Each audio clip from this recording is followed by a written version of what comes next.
The character of God.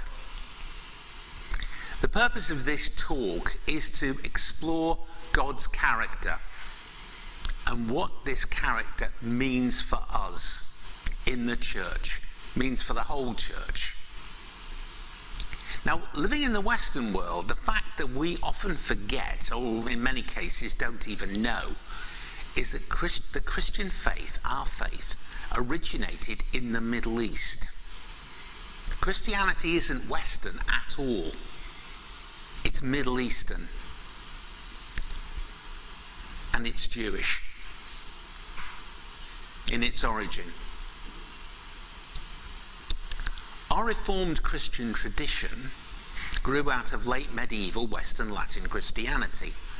This church was a Brethren assembly for a good long time, which grew out of the Anglican Church, a break away from the Anglican Church in the 19th century.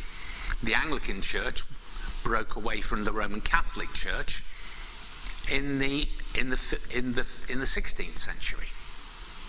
However, they brought with them the ethos was Latin Christianity, which in fact had its origins in Greek Christianity and Greek patterns of thought, because the faith came from the East, came out of Asia Minor with the Apostle Paul. Well, Asia Minor is what we now call Turkey, which went into Greece. From Greece it went to Rome, and from Rome it spread. And in the 2nd century it went to what's now France and then to Spain. And the language was in fact Greek. Most of what the church in Rome spoke was actually Greek. Same for the church in what's now France. Again, it was a Greek speaking. Latin Christianity grew a little bit later, in the 3rd century. However, that's not the purpose of what we're talking about. The Greek church was influenced by Greek thought and Greek philosophy, which very much obscured the fact that the roots of the faith are Jewish. What a lot of people don't know, or if they do, they usually choose to ignore, is the fact that our Saviour, Jesus, the Messiah, was, is, and forever shall be a Jew. Jesus said this when he spoke to the woman at Samaria, John 4, verse 22. He said, "You Samaritans worship what you don't know. We worship what we do know. For salvation is of the Jews." Jesus was Jewish, the apostles were Jewish. In the first 10 years or so, the church was exclusively Jewish. With the notable exceptions of Luke's Gospel and the Acts of the Apostles, the scriptures, both the Hebrew scriptures and the New Testament, were written by Jews. Now, what does this mean for us? Well, in actual fact, there's an awful lot that Jesus taught, but an awful lot his audience would have taken for granted. He wouldn't have had to spell out. But there are principal differences between Hebrew thought, Hebraic thought, Jewish thought, and Greek and Western thought. Here's a few of them. And these are worldviews, and these contrast markedly. They are very, very different. Greek worldview, it's ethnocentric, it's man-centered. Jewish worldview is God-centered. The Greek studies to increase knowledge, for the sake of knowing things. The Jew, however, studies in order to obey God's commands. The Greek would seek to know about the nature of God, which is something I think is impossible to know anyway, but the Jew seeks to know God and his character. The Greek, he is highly individualistic. It's me, and my autonomy, this, that, and everything that goes with that. However, the Jew is different. He's oriented towards community, not rampant individualism as we have today. And these worldviews do colour how we look at God, because that's, in a sense, it's what we were brought up with. And there needs to be some reorientation. Well, the word repentance, metanoia, that's what it means. For you're going one way, metanoia means you turn around and go the other. It's reorientation. Now, God cannot be measured. He can't be reduced to human limits. If it was possible to do that, he wouldn't be God then, by definition. We can't know his nature, but we can experience his character. Now, the traits of God's character. Now, in Hebrew thought, God is characterized by 1, what he does, and 2, how he does what he does. Now, Jesus said, he speaks in Matthew 12, out of the abundance of the heart, the mouth speaks. So what's in there comes out. So what's in God's character comes out. Traits of God's character. Here's a few. God is loving. Well, how do we know God's loving? Well, he acts lovingly. For example, God so loved the world that he gave his only begotten Son, that whosoever believes in him should not perish but have everlasting life. We've heard that word. You give your own Son to die for the sake of people. Oh, what could be more loving than that? God is truthful. Evidence, he speaks the truth. God's not human that he should lie, nor a human being that he should change his mind. Does he speak and then not act? Does he promise and then not make good on it? God cannot lie. He will not lie. His word is true. The Bible, this collection of 66 books, is absolutely true because God wrote it and God's not a liar. God is just. What's the evidence? He acts with justice. This is the account from King Nebuchadnezzar, king of Babylon. He conquered Jerusalem, took the Jewish people, or population of Judah, into exile, into Babylon for a period of 70 years. Now, Nebuchadnezzar encountered men of God such as Daniel, and he realized that there is a God here. And Daniel had given him a warning that if he extolled himself and his own glory, God would humble him. And that's exactly what God did. He was walking, looking around at the city, Babylon, most powerful empire in that region. He said, aren't I great? I've done this all by my own hand. And then bang, God sent madness upon him. And he was driven out of the city to live with the animals and eat grass for a period of 7 years. Then God restored him. And he looked up and realized that he wasn't God, but there was a God, something far bigger and more powerful than he would ever be in his life. And he said this: "Now I, Nebuchadnezzar, praise, exalt and glorify the King of heaven, because everything he does is right, and all his ways are just, and those who walk in pride he is able to humble." Daniel 4:37. God is merciful. How? He shows mercy.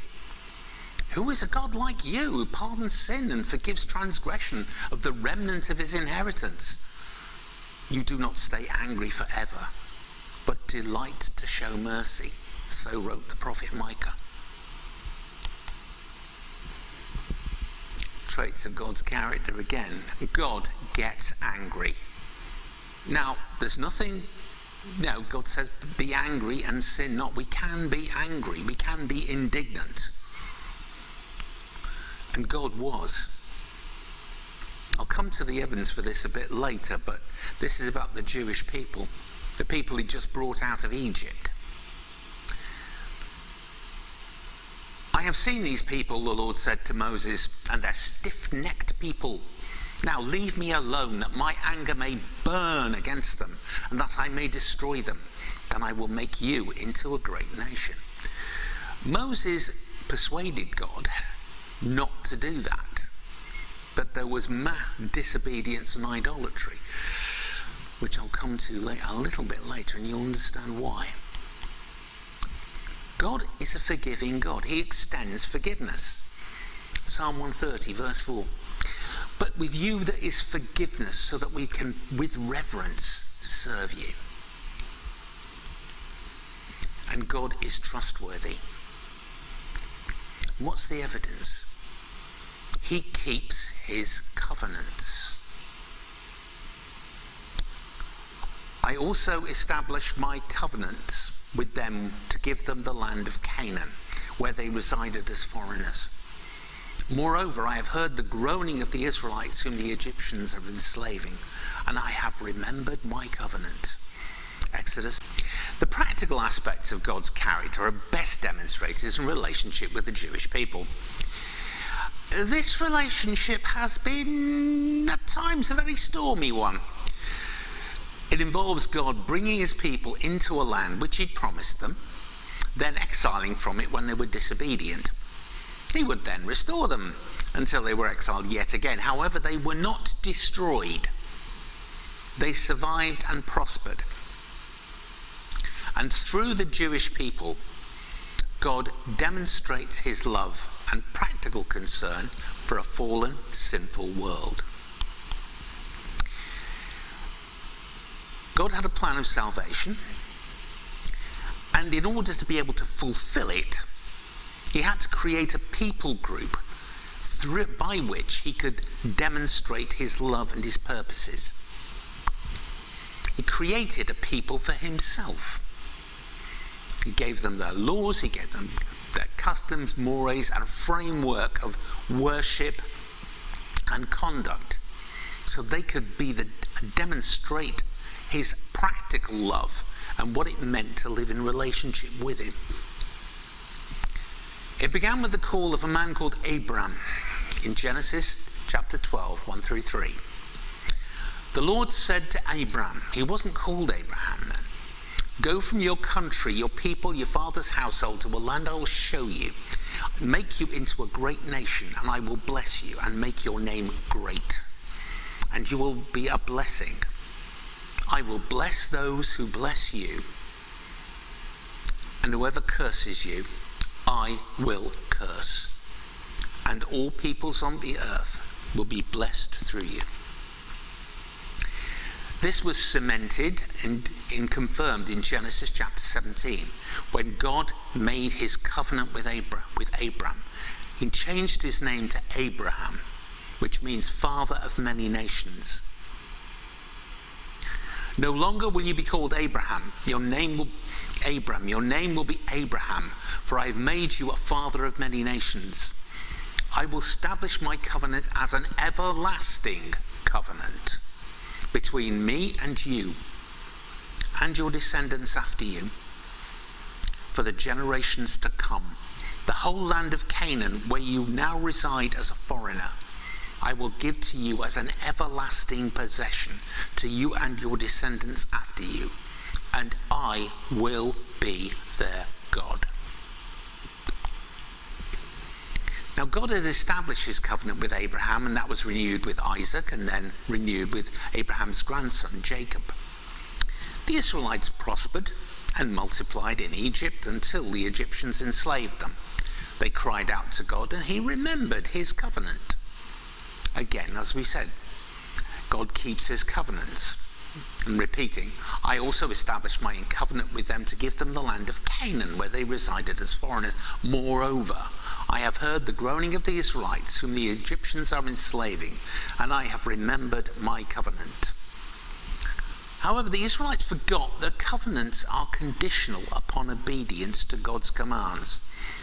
In the 10 Commandments, God specified this. Exodus 20, 1 through 6. God spoke these words, I am the Lord your God who brought you out of Egypt, out of the land of slavery. You have no other gods before me. You shall not make yourself an image in the form of anything in heaven above, or on the earth beneath, or in the waters below. You shall not bow down to them or worship them. For I, the Lord your God, am a jealous God, punishing the sin of the fathers, parents, the third and fourth generation of those who hate me, but showing love to 1,000 generations who love me. But here is the operative thing.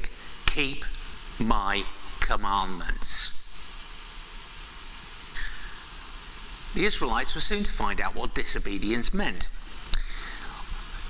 Moses had gone up to Mount Sinai to commune with God and to be given these very 10 commandments. However, while he was away, people started fearing, where's Moses? He's gone, he's deserted us. You know, they didn't really want, in a sense, a relationship with God directly themselves. They want to say, oh, you go up and speak to God and then you tell us what he's going to tell us about it and tell us what God said. Partly they were afraid, possibly whether they actually believed it or not, we don't know. But anyway, while they waited, they said, oh, Moses isn't coming back, he's left. And they went to his brother Aaron and said, make us a god. Moses has disappeared, we don't know what's become of him, so make us a god. And Aaron, out of weakness, did what they wanted. And out of gold, they plundered plenty of gold when they left Egypt. He made a golden calf, and they were all dancing around it. And God saw it, and, well, that's what I quoted before, when God got angry. And he was perfectly determined to destroy them. Israel finally entered the land of Canaan under the leadership of Moses' successor Joshua. The following verse from Psalm 105 sums up the reason for them being in the land. For he remembered that is God, remembered his holy promise given to his servant Abraham. He brought out his people with rejoicing, the chosen ones with shouts of joy. He gave them the lands of the nations, and they fell heir to what others had toiled for, that they might keep his precepts and observe his laws. Now, why did God do that? Why did God tell the Israelites to dispossess the people that were there? Well, these people worshipped gods like Baal, Ashtoreth, Molech, and some others besides. And these practices were detestable to God. And finally, it had got so bad that God finally said, enough. I'm getting rid of these people, and I will give this land to my people, the Israelites whom I have chosen. Now, the relationship with Israel after they occupied the land and after the death of Joshua, it was something of an up and down relationship. It's exemplified in the book of Judges, which shows a pattern of Israel following God for a period and then straying. It's best described in Psalm 106. It's quite a long passage, but it's worth listening to, and I'd like to read it.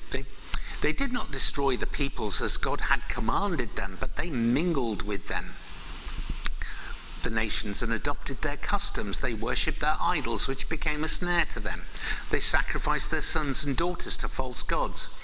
They shed innocent blood, the blood of their sons and daughters, whom they sacrificed to the idols of Canaan, and the land was desecrated by their blood.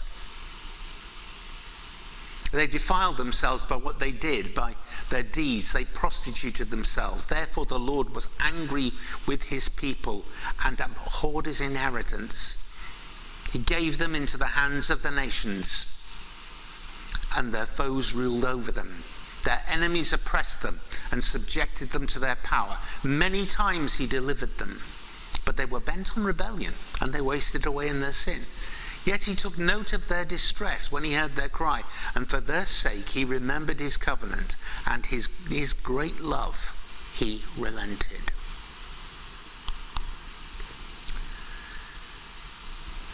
Eventually what happened was, because they didn't drive these people out and didn't do what they were told, the remnants of these people were left in the land. Partly, I think, to keep the Israelites honest. In Judges 2, 16 through 19, and the Lord raised up judges who saved them out of the hands of raiders. Yet they would not listen to their judges, but prostituted themselves to other gods and worshipped them. They quickly turned from the ways of their ancestors who had been obedient to the Lord's commands. But when the Lord raised up a judge for them, he was with the judge and saved them out of the hands of their enemies, as long as the judge lived. For the Lord relented because of their groaning under those who oppressed and afflicted them. But when the judge died, the people returned to the ways even more corrupt than those of their ancestors, following the other gods and serving and worshipping them. They refused to give up their evil practices and stubborn ways. It's a pattern in disobedience followed by oppression, crying out to God. This went on, I'm afraid, with depressing regularity. God is patient. Yes, he is. But however, God's patience has its limits. Before they entered Canaan to possess it, Moses told the Israelites, after the Lord your God has driven them out before you, do not say to yourself, the Lord has brought me here to take possession of this land because of my righteousness. No, it's on account of the wickedness of these nations that the Lord is going to drive them out before you. It's not because of your righteousness or your integrity that you're going to take possession of the land, but on account of the wickedness of these nations. The Lord your God will drive them out before you to accomplish what he swore to your fathers, Abraham, Isaac, and Jacob. Understand then that it's not because of your righteousness the Lord your God is giving you this good and land to possess, for you are a stiff-necked people. And as I said before, the evil practices of the was something God was no longer prepared to tolerate. However, Israel didn't complete the task they were allotted. And in Judges 2, 1 through 5,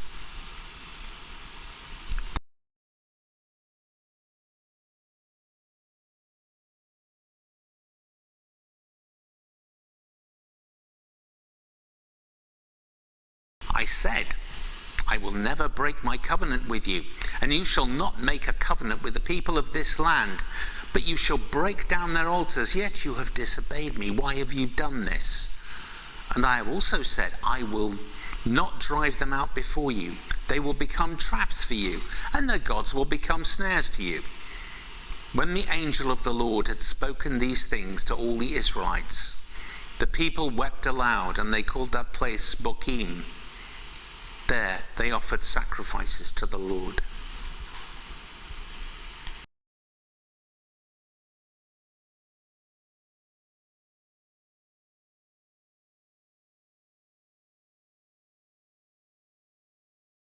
Sometimes it was actually an angel, but at other times, and I suspect this was one of them, it was a non-bodily or non-corporeal appearance of the Messiah. Because the angel didn't bring them up out of Egypt, God did. God sent angels to do things and sent angels to minister to them, but it was God who brought them out. So this is an appearance before them of Christ in his non-corporeal. That's what I believe. Some people might disagree with me, but that's very often what happens. Now, the era of the judges was replaced by the time of the kings. The first king was one man called Saul, who failed and disobeyed God and was removed, and he was succeeded by David. And David enjoys God's favor, and God gave him victories over Israel's adversaries. He is justly regarded as Israel's greatest king. And God made him a promise that his house would endure. And this promise was ultimately fulfilled with the birth of the Messiah. In Matthew's Gospel, the first book of the New Testament, Matthew 1, verse 1, this is the genealogy of Jesus the Messiah, the son of David, the son of Abraham. In 2 Samuel 7, 11b through 15, this is what God said to David and his successors. The Lord declares to you that the Lord himself will establish a house for you. And when your days are over and you rest with your ancestors, I will raise up your offspring to succeed you, your own flesh and blood, and I will establish his kingdom. He is the one who will build a house for my name, and I will establish the throne of his kingdom forever. I will be his father, and he shall be my son.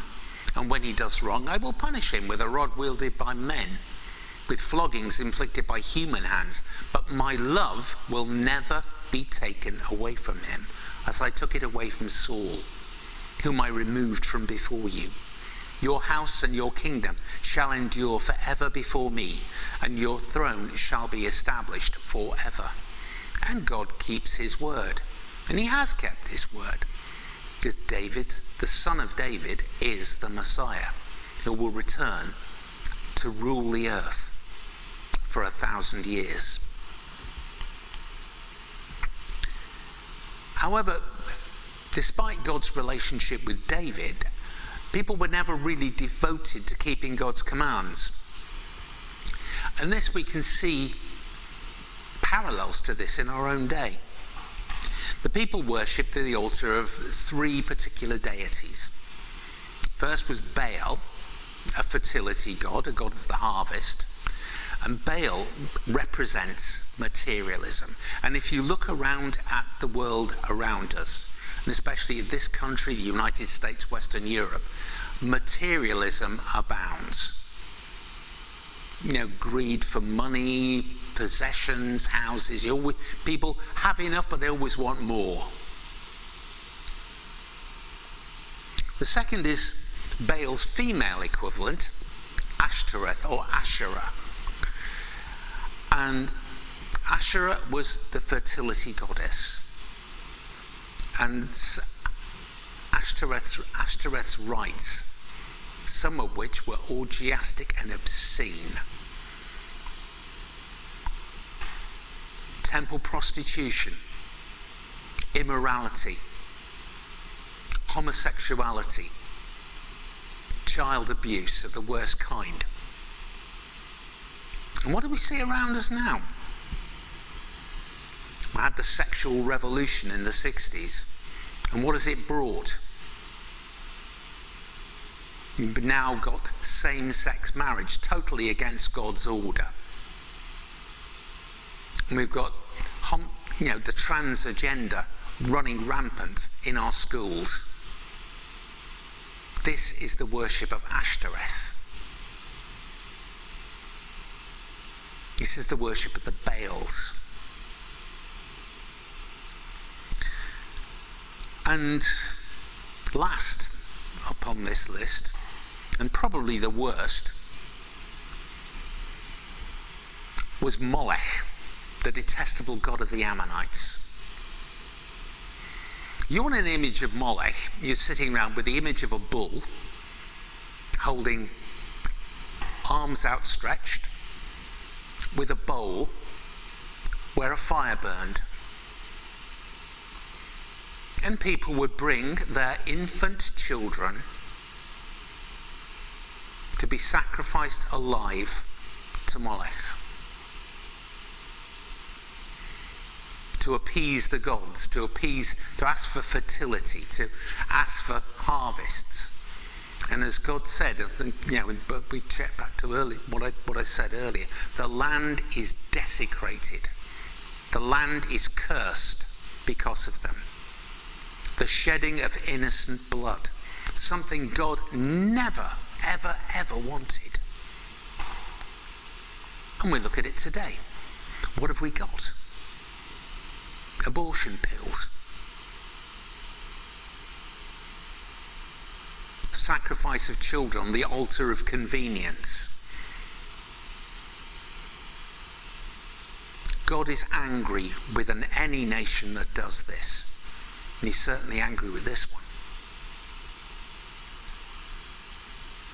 And soon, if Baroness Meacher has her way, they'll start doing it to elderly people and the terminally ill, giving them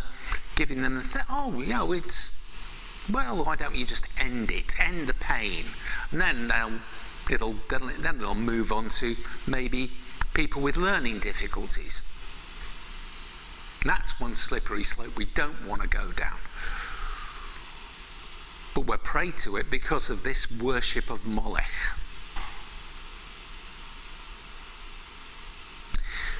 And one of the worst offenders in this area was one of the kings, the son of King Hezekiah, King Manasseh. I remember hearing the late Dr. Billy Graham describe Manasseh as the most evil man in history. And this is why. 2 Chronicles 33 verse 9. But Manasseh led Judah and the people of Jerusalem astray, so that it did more evil than the nations the Lord had destroyed before the Israelites. Manasseh even did these pagan rites in God's own temple. That was how bad it was. That was how far gone he was. And that's how far gone a lot of the people were. Because they said, we've got the temple of the Lord. God's temple, God's sanctuary, had become a fetish, an idol for them. They think, we've got the temple of the Lord, we'd be fine. We can do what we like. God won't see it. Well, excuse me. He did see it. There were attempts at reforms, especially King Josiah. He wholly followed God and his commands, and he wept at the state of the nation. But, however, despite Josiah's reforms and attempts at reform, the people's hearts they were so far gone that God said, enough. I'm going to purify these people, but they can't stay here. I'm going to take them away. I'm going to wipe this temple out. I'm going to get rid of this travesty. It's a stench in my nostrils. I want rid of it. And that's what he did.